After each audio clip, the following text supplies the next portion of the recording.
여기는 한국의 평범한 어느 포장마차. 루마니아에서 온 한 여성이 포장마차에서 주문한 메뉴를 기다리고 있습니다. 그런데 잠시 후, 이 여성은 옆에 있는 여성에게 난데없이 화를 내고 있는데요. 대체 이 여성이 왜 이렇게 화를 내고 있는 건지 한번 알아보러 가실까요? 구독과 좋아요를 눌러주시면 영상 제작에 큰 힘이 됩니다. 안녕하세요. 제 이름은 시모나예요. 사실 저는 루마니아에서 태어나고 자란 모델이랍니다. 워낙 어릴 때부터 모델이 되고 싶어 했죠. 부모님의 응원 덕분에 어린 나이에도 모델 일을 시작할 수 있었어요. 그런데 제가 22살이 되었을 때 정말 끔찍한 일이 벌어졌어요. 어느 날 병원에서 연락이 왔는데 부모님이 사고를 당하셨대요. 의사 선생님은 빨리 와봐야 할 것 같다고 하셨죠. 그 말을 듣는 순간 온몸에 소름이 돋더라고요. 병원에 가는 길은 마치 끝없는 터널을 지나는 것 같았어요. 머릿속은 온통 부모님 생각뿐이었죠. 제발 별일 없으시길, 무사하시길 하면서 속으로 기도를 올렸어요. 하지만 막상 병원에 도착해서 의사 선생님을 만나고 나니 다리에 힘이 풀려 주저앉고 싶었죠. 의사 선생님 말씀으로는 부모님의 상태가 너무 위중하다고 하더라고요. 솔직히 처음엔 믿기지가 않았어요. 제 눈앞이 깜깜해지는 것만 같았죠. 이게 다 꿈이기를, 그저 악몽이기를 바랐어요. 하지만 현실은 냉정했죠. 기적은 일어나지 않았고 결국 부모님은 하늘나라로 가고 말았거든요. 장례식장에 누워 계신 부모님의 모습에 저는 무너져 내렸죠. 멍하니 부모님의 영정 사진을 바라보면서 모든 걸 놓아버리고 싶었어요. 살아갈 의욕도, 앞으로 어떻게 살아야 할지 생각할 기력도 없었죠. 제 머릿속엔 오직 이제 난 어떻게 살지 라는 생각만 맴돌았어요. 갑자기 세상에 홀로 남겨진 기분이랄까요. 무서웠고 두려웠어요. 한없이 작아지는 것만 같았죠. 게다가 이 모든 비극의 원인이 뺑소니 사고였다는 걸 알고 나니 억울함과 분노가 치밀어 올랐어요. 하지만 아무리 절규해도 달라지는 건 없었죠.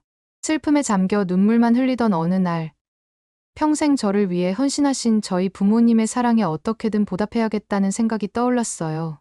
그 사랑에 보답하는 길은 더 열심히 살아가는 길뿐이라는 것도 깨달았죠. 어떻게든 정신을 붙잡고 열심히 살아가던 어느 날, 정말 기분 나쁜 일이 있었어요.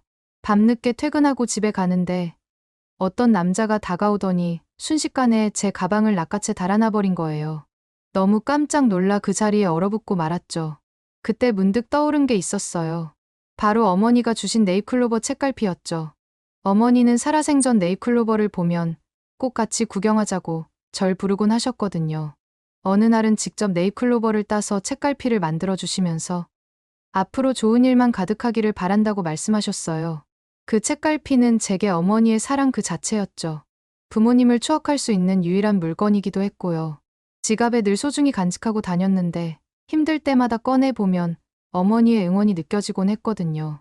그런데 하필이면 책갈피가 든 지갑까지 도둑맞다니 정말 허탈하고 서러웠어요. 단순히 물건을 잃은 게 아니라 소중한 추억마저 잃어버린 기분이었죠. 밤새 울면서 거리를 헤맸어요. 부모님을 잃은 상실감에 책갈피까지 잃으니 너무 공허하고 우울해지더라고요. 그 일을 계기로 루마니아의 치안 상태가 정말 지긋지긋해졌어요. 뺑소니 사고로 부모님을 잃은 데다 이젠 소매치기까지 당하고 보니 불안감이 커져만 갔죠. 특히나 밤에는 도무지 마음 편히 밤거리를 돌아다닐 수가 없었어요. 이대로는 도저히 살 수 없겠다는 생각이 들더라고요. 이렇게 불안한 루마니아에 정말이지 한시라도 있고 싶지 않았거든요. 그래서 과감히 새로운 곳으로 떠나기로 마음먹었답니다. 한동안 이민 갈 나라를 알아보던 중 무엇보다 안전한 곳으로 가야겠다는 생각이 들었어요. 불안하고 위험한 환경에선 도저히 마음의 평화를 되찾을 수 없을 것 같았거든요. 범죄율이 낮고 치안이 잘 유지되는 나라에 정착하고 싶었죠. 그래서 다른 나라들의 치안 상태를 조사해 봤어요. 심각한 강력 범죄가 많이 일어나는 미국은 솔직히 겁이 났고요. 다른 유럽은 사실 제가 살고 있는 곳과 별반 다를 바가 없어 보였죠. 그러다 보니 자연스레 아시아 쪽으로 눈길이 갔어요. 뉴스에서 동양권 국가들의 범죄율이 상대적으로 낮다는 걸 봤거든요. 흉악 범죄 발생률도 현저히 적다고 하더라고요. 전반적으로 치안이 안정되어 있다는 인상을 받았죠. 게다가 일부 선진 아시아 국가들은 CCTV 같은 보안 시스템도 잘 갖춰져 있대요. 법과 질서가 잘 세워져 있는 데다가 경찰의 대응력도 뛰어나다고 들었고요. 무엇보다 시민의식 수준이 높아서 안전에 대한 경각심이 강하다는 점도 마음에 들었어요. 물론 동양과 서양의 문화가 사뭇 다르긴 해요. 하지만 어차피 익숙한 곳을 떠나 새로운 환경에 적응해야 하는 거잖아요. 어딜 가든 겪어야 될 일이라고 생각하니 마음이 오히려 편해지더라고요. 이런저런 고민을 많이 하다가 결국에는 아시아를 직접 가보기로 결정했죠.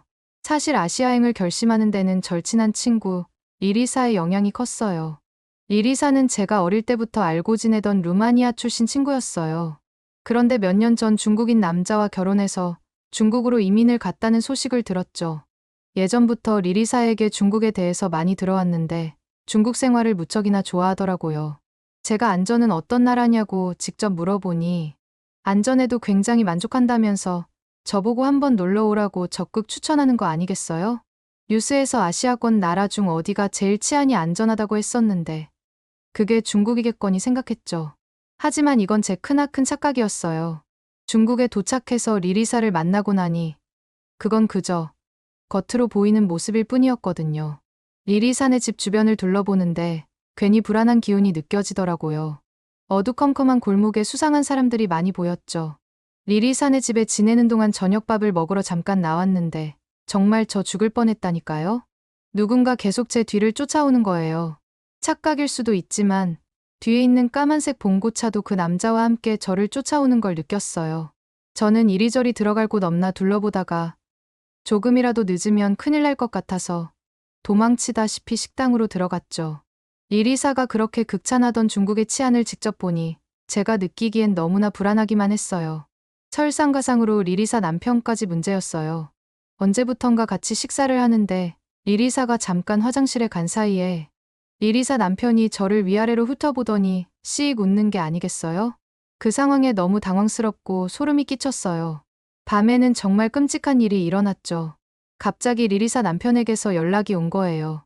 오늘 밤에 호텔로 나오라는 내용이었어요. 대체 어떻게 제 번호를 알아낸 건지 정말 충격으로 몸이 떨렸어요.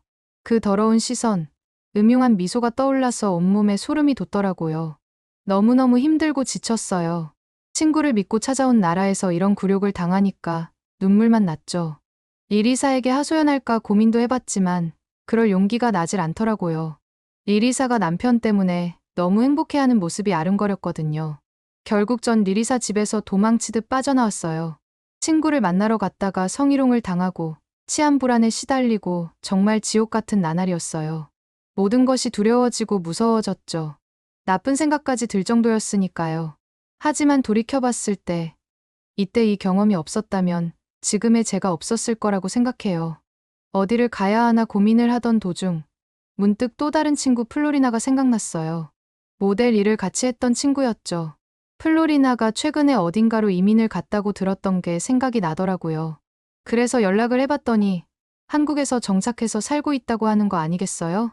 그렇게 한국이라는 나라가 갑자기 제 눈에 들어왔어요. 중국에서도 비행기로 얼마 안 걸리는 거리에 있다고 하고 플로리나가 정말 잘 살고 있다니까 호기심이 생겼죠. 무엇보다 이 지옥 같은 나라에서 벗어나고 싶은 마음이 간절했어요. 플로리나에게 연락해서 한국에 가도 되냐고 물어봤더니 당장 와도 된다더라고요. 집을 구할 때까지 자기 집에 편하게 있어도 된다는 말까지 해줬죠. 그렇게 한국행 비행기를 타고 공항에서 플로리나를 만나는 순간 깜짝 놀랄 수밖에 없었어요. 반갑게 포옹을 하고 근황을 나누는데 옛날에 그 친구가 맞나 싶을 정도로 근사해진 모습에 놀랐거든요. 행복한 미소를 짓는 걸 보니 정말 한국 생활이 잘 맞는 것 같았어요. 공항 버스를 타고 플로리나 집에 도착한 저는 또다시 충격을 먹을 수밖에 없었습니다. 아파트도 아닌데 빌라 자체가 굉장히 높은 보안 시스템으로 무장되어 있더라고요. 빌라는 외부인 출입을 철저히 통제하고 있었어요. 건물에 들어서려면 비밀번호 입력은 필수로 해야 했죠. 제가 한국을 오기 전 플로리나한테 계속 안전에 대해서 걱정된다고 했었는데 그걸 기억하는지 빌라 안을 들어서자마자 자기가 사는 곳이 얼마나 안전한지 설명을 해주기 시작하더라고요. 복도에는 곳곳에 CCTV가 설치되어 있어서 혹시라도 문제가 생기면 바로 대응할 수 있게 되어 있대요. 각 층마다 센서 등이 있어서 사람이 움직일 때마다 불이 환하게 켜지고요. 플로리나의 설명을 들으니 더 놀라웠어요. 이 빌라가 외부 침입에 거의 완벽하게 대비되어 있다는 거예요. 세대마다 디지털 도어락이 설치되어 있어서 열쇠 복제 걱정도 없대요. 화재나 가스 누출 같은 비상시에는 경보 시스템이 작동하고 주민들에게 즉시 알림이 간다고 하더라고요. 이 모든 게 저에겐 신세계였어요. 루마니아에서는 상상도 못할 일이었거든요. 안전에 대한 경각심이 이 정도일 줄은 몰랐어요. 한국의 보안 시스템에 감탄하지 않을 수 없었죠. 그제야 좀 안심이 되더라고요. 혹시라도 낯선 곳에서 위험한 일을 당할까봐 걱정이 컸거든요. 하지만 플로리나 집을 보니 얼마나 한국의 치안이 잘 되어 있는지 실감할 수 있었어요. 제가 그토록 염원하던 안전한 보금자리가 여기일 수도 있겠다는 생각이 조금은 들더라고요. 플로리나 집에 드나들다 보니 현관문 앞에 놓인 낯선 물건들이 눈에 띄었어요. 비닐봉투나 택배 상자처럼 보이는데 왜 저기다 저런 걸 두는 건지 도통 알 수가 없더라고요. 플로리나에게 물어보니까 플로리나가 웃으면서 설명해줬어요. 한국에서는 택배를 저렇게 문 앞에 놓고 간다는 거였죠. 받는 사람이 없어도 경비실에 맡기거나 그냥 문 앞에 놔두고 문자로 알려준대요. 처음엔 깜짝 놀랐어요. 누가 가져가 버리면 어떡하냐고 따졌죠. 그런데 플로리나는 택배 분실 사고가 거의 없다더라고요. 설령 그런 일이 일어나도 택배 회사에서 보상을 해준대요. 주민들도 서로 지켜봐주고요. 게다가 요즘은 무인 택배함도 많이 생겼대요. 빌라나 아파트 입구의 지하에 비치해 두고 받는 사람만 비밀번호로 열 수 있게 한 거죠. 택배 기사가 함에 넣어두면 문자로 암호를 알려준다고 하는 거 아니겠어요? 이 모든 게 믿기지 않더라고요. 루마니아에선 상상도 못할 일이었거든요. 택배를 문 앞에 놔둔다는 건 곧 아무나 가져가란 뜻이나 마찬가지였죠. 안전한 택배 시스템이 정착되어 있다는 게 너무 놀라웠어요. 한국 사회의 신뢰 수준이 상당히 높다는 걸 알 수 있었죠. 남의 물건을 훔치지 않는 시민 의식과 택배 회사의 철저한 배송과 보상 시스템까지 있다니. 이렇게 해서 회사가 남는 게 있는지 의심까지 가더라니까요. 플로리나가 아무리 설명해줘도 의심이 가시지 않았어요. 받는 사람이 없는데 물건을 놔둔다니 여전히 불안하게 느껴졌거든요. 하지만 이 의심은 플로리나 집에 일주일을 살아보니 바로 해결이 되었죠. 막상 그렇게 해보니 너무 편하더라고요. 시간 맞춰 받을 필요 없이 원할 때 찾아가면 되니까요. 플로리나와 이런저런 대화를 나누다 보니 시간이 꽤 흘렀더라고요. 어느새 밖은 깜깜해졌고 저도 배가 몹시 고파졌어요. 플로리나도 슬슬 저녁을 먹어야 할 것 같다고 하더라고요. 하지만 늦은 시간에 밖에 나가는 게 겁이 났어요. 루마니아에서는 해가 지면 절대로 밖에 나가지 않거든요. 음침한 거리에는 험상궂은 사람들만 가득했죠. 강도나 좀도둑을 당할까봐 늘 조마조마했어요. 그런데 플로리나는 괜찮다고, 한국은 밤에도 밖에 돌아다녀도 안전하다고 하는 거예요. 24시간 편의점은 기본이고 밤늦게까지 여는 식당도 많대요. 심지어 여자 혼자 다녀도 위험하지 않다니 정말 놀라웠죠. 처음에는 믿기지 않았어요. 어떻게 밤에 밖에 나가도 아무 일 없이 걸어 다닐 수 있냐고 따져 물었죠. 그런데 플로리나는 웃으면서 저를 데리고 나가겠다고 하더라고요. 직접 경험해보면 한국의 밤거리가 얼마나 안전한지 실감하게 될 거라면서요. 겁이 나기는 했지만 플로리나를 따라 밖으로 향했어요. 그런데 정말 밖에 나와 깜짝 놀랐죠. 잘 정돈된 거리에는 환한 가로등 불빛이 가득했고 생각외로 많은 사람들로 북적였어요. 플로리나와 거리를 걷다 보니 군침 도는 냄새가 풍겨오더라고요. 고개를 돌리니 주황색 천막이 씌어져 있는 노점상에서 연기가 모락모락 피어오르고 있었어요. 플로리나가 저 포장마차가 정말 맛있는 곳이라면서 먹어보자고 제안하는 거 있죠? 포장마차에 들어가 보니 처음 보는 음식들이 즐비했어요. 나중에 알아보니 진열대에 있었던 음식은 떡볶이, 어묵, 김밥, 튀김이었는데 먹음직스러운 모양새에 군침이 절로 돌더라고요. 하나같이 처음 보는 음식들이라 뭘 고르면 좋을지 고민됐어요. 플로리나가 한국에서 제일 유명한 길거리 음식은 떡볶이랑 어묵이라고 귀띔을 해주더라고요. 떡볶이는 쌀떡에 매콤한 소스를 듬뿍 얹은 음식이고 어묵은 생선살을 갈아서 만든 케이크 같은 거라고 했죠. 호기심에 떡볶이와 어묵을 주문했어요. 처음 보는 음식이라 조금 겁도 났지만 일단 맛있어 보이는 건 확실했거든요. 주문하고선 포장마차 앞에 서서 음식이 나오기를 기다렸죠. 그런데 그때 저는 깜짝 놀랄 수밖에 없었어요. 갑자기 플로리나가 계산도 하기 전에 진열대에서 어묵을 몇 개 집어 먹기 시작한 거 있죠? 심지어 주인 아주머니도 그 장면을 보고 계셨는데 아무 말씀도 안 하시더라고요. 저는 너무 당황스러웠어요. 계산 안 하고 먼저 먹는 건 도둑질이나 마찬가지 아닌가요? 혹시 플로리나가 실수로 그러는 건 아닐까 걱정도 되고요. 빨리 계산하고 먹어야 하는 거 아니냐고 따져 물었죠. 그런데 플로리나는 별일 아니라는 듯 웃으면서 주위 사람들을 보라고 하더라고요. 다들 마음껏 먹고 나중에 계산하잖아 하면서요. 그제야 저도 주위를 살펴봤어요. 놀랍게도 손님들 모두 먼저 음식을 먹기 시작했다가 다 먹고 나서 계산하는 거 있죠? 주변을 자세히 살펴보니 손님이 먹은 음식을 아주머니께 말씀드리면 아주머니가 얼마인지 계산해서 알려주시더라고요. 그러면 손님은 알아서 그 금액만큼 돈통에 돈을 넣고 가는 거죠. 저는 그 돈통을 보자마자 다시 한번 놀랄 수밖에 없었어요. 한국이 도대체 얼마나 안전하면 저렇게 돈이 담겨 있는 통을 그냥 길바닥에 내놓는 건지 이해가 가지 않더라고요. 플로리나에게 물어보니 한국의 많은 식당이나 가게에서 이런 후불 문화가 있대요. 가끔 먹고 도망가는 손님이 있긴 하지만 극히 드물다고 하더라고요. 대부분 양심껏 계산하고 간다는 거예요. 물건 훔치는 일도 거의 없고요. 저는 이런 환경이 너무 신기해서 라이브 방송을 켰어요.